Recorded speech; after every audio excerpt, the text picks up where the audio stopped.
Good evening, YouTube. How you doing? This is that Guy Rell, the host of the 313 Live Show.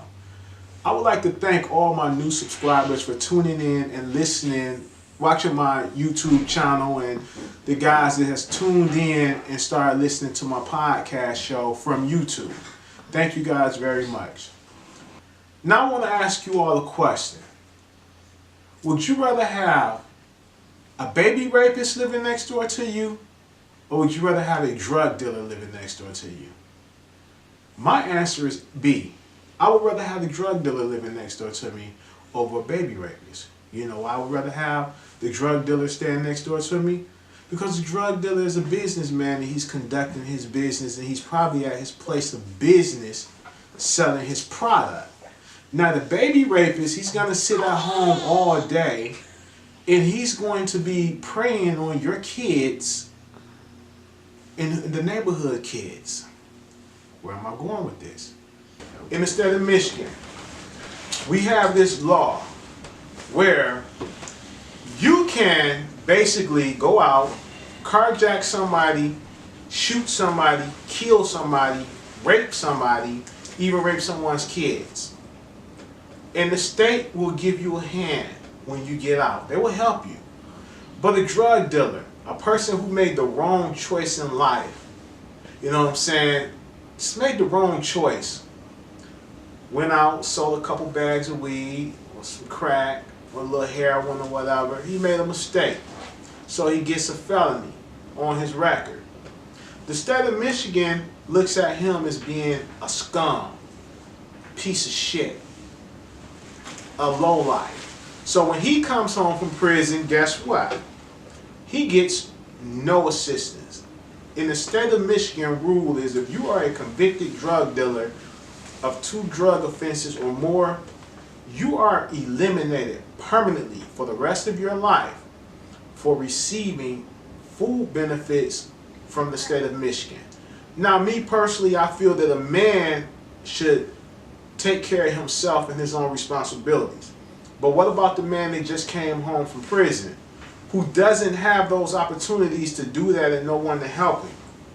So he has to go to the state and ask for a little help, get food benefits, because he want to leave the game alone. But guess what? The state of Michigan isn't there to help him. They want to turn their back on him. So he's forced to go back out in the street to do the same thing that got him thrown in prison. It's called the revolving door, people. MasterCard, Visa, and other big corporations own major stock in prison. Yes, they do. Here's the thing. They don't want you to get out. They don't want you to better yourself. They want you to get back out, go sell some more dope, and you go back to jail. The drug dealers are the easiest targets. Yes, they are, grandson. They're the easiest targets. Yeah, my grandson talking to me. Drug dealers are the easiest targets because guess what? They're at their place of business, manufacturing their drugs. They got to push it. They got to move it. The baby rapist is on his computer doing what he does, committing his crime. And you have to catch him. So it takes a long time to catch the baby rapist. Or what about a young man that goes out and decides to bust an old lady over the head, rob her, take her book, her pocketbook? When I say book, that means pocketbook. That's a southern term in Florida, what the young men call a pocketbook. They call it a book. You know, if you're from Florida in the South, you know what I'm saying. So, the state of Michigan supports rapists, carjackers, thieves, and murderers.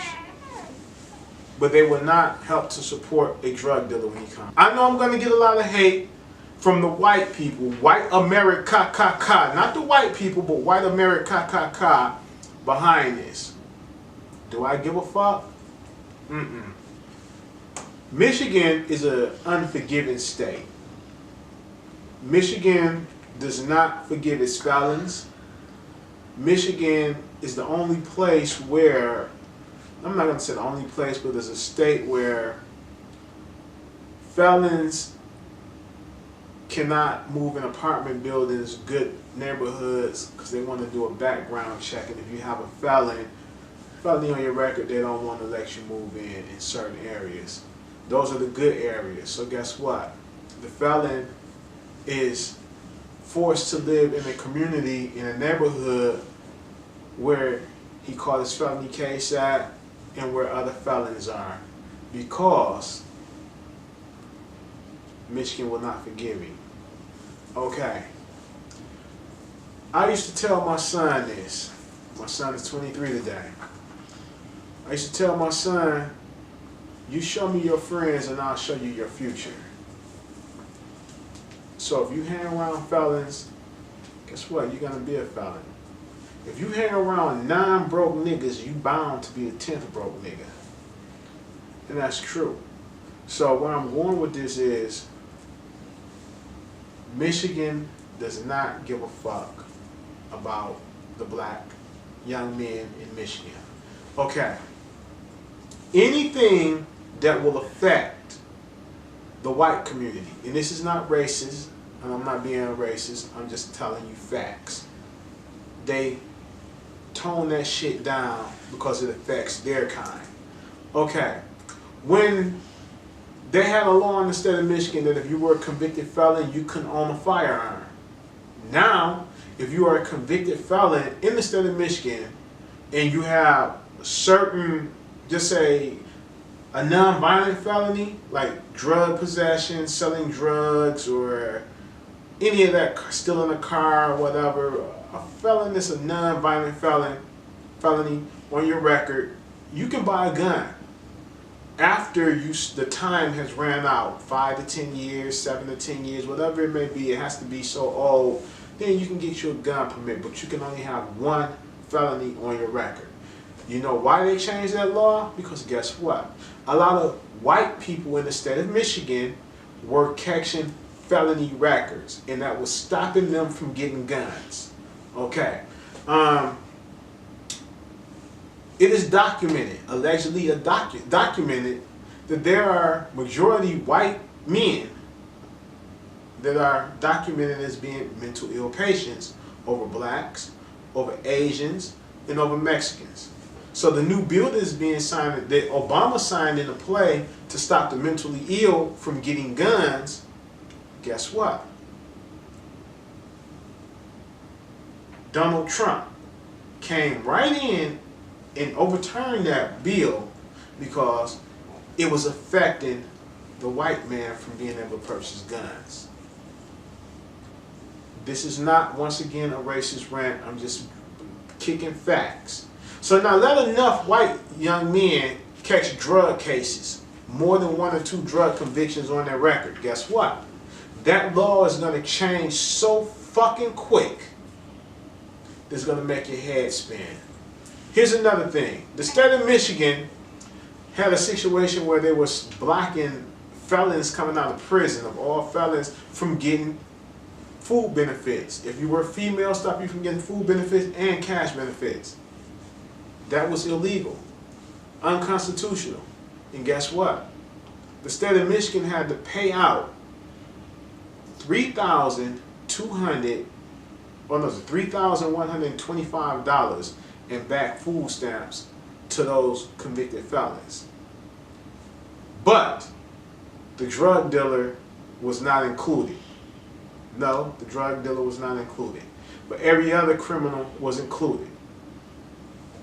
Does that make sense to you? So they don't want to get rid of drugs in your community, because guess what? The drug dealer has no choice now. He's going to have to stay in the community and sell drugs because don't nobody want to hire him 9 times out of 10. So he got to stay back in the community doing what he do. If he don't have any other skills or any other will to do anything, or have a strong black woman behind him helping him make the right moves, or if he don't have that family and those friends behind him to help him make the right moves. Look this up, people. Look it up. Michigan supports every criminal in Michigan except drug dealers. Michigan is telling you you can go out and rape a woman, you can go out and molest a child, You can go out and kill somebody. You can go out and carjack somebody. You can go out and fucking rob someone. Guess what? When you come home, we're going to take care of you, we're going to help you, and we're going to give you food benefits. Yes, they are. But let that drug dealer go out and get 2 convicted felons, 2 drug convictions on his record. It's over for him. He's going to be back in the neighborhood if he don't have common sense to do anything else or he hasn't stacked his money. That's all I got to say, ladies and gentlemen. Thank you. And I'm out.